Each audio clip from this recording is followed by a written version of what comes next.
Bueno, esto otro sí que no se lo ha parado nadie, lo de la ordenanza sobre el botellón. Sí, diga. No, no, diga usted, diga usted. Bueno, es que la ordenanza del botellón siempre defendimos que el concejal Rafael Felgueroso se iba a tomar el tiempo necesario para intentar, pues lo mismo, lograr el mayor consenso. Y en eso está. Ahora, desde luego, yo quiero hacer un matiz sobre ordenanza del botellón, ordenanza cívica y demás. Lo que no quiero es que se desvíe la atención sobre el problema fundamental del botellón al que nos referimos la mayoría de personas. Tengamos un cargo público, no, que es los chicos de 13, 14, 15, incluso 16 años bebiendo en la calle grandes cantidades en un tiempo récord. Entonces, quien mire para otro lado es un hipócrita y luego vaya a dar liturgias es un hipócrita.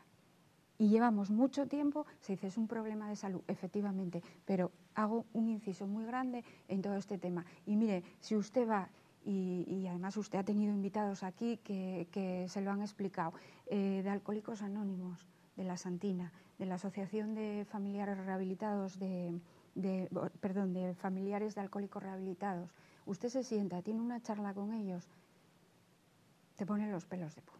Entonces, esta permisividad, y lo dije en alguna otra ocasión que tuve la oportunidad desde aquí, esta permisividad con el alcohol, ¿por qué? Persiguiendo al fumador todo el día y, sin embargo, estamos empeñados en mirar para otro lado. Bueno, pues veremos a ver cómo acaba. Y al final, ¿qué cree? Que la ordenanza esta, como se ejecute, ¿se va a impedir que chavales de 12, 13, 14, 15 años... Si esta ordenanza se aprobará, sí. ¿Y qué cree? ¿Que se va a aprobar? Bueno, depende de los apoyos que tengamos. Es evidente que nosotros solos no la podemos sacar adelante, pero desde luego, si no se regula este tema, por supuesto que es un problema educacional.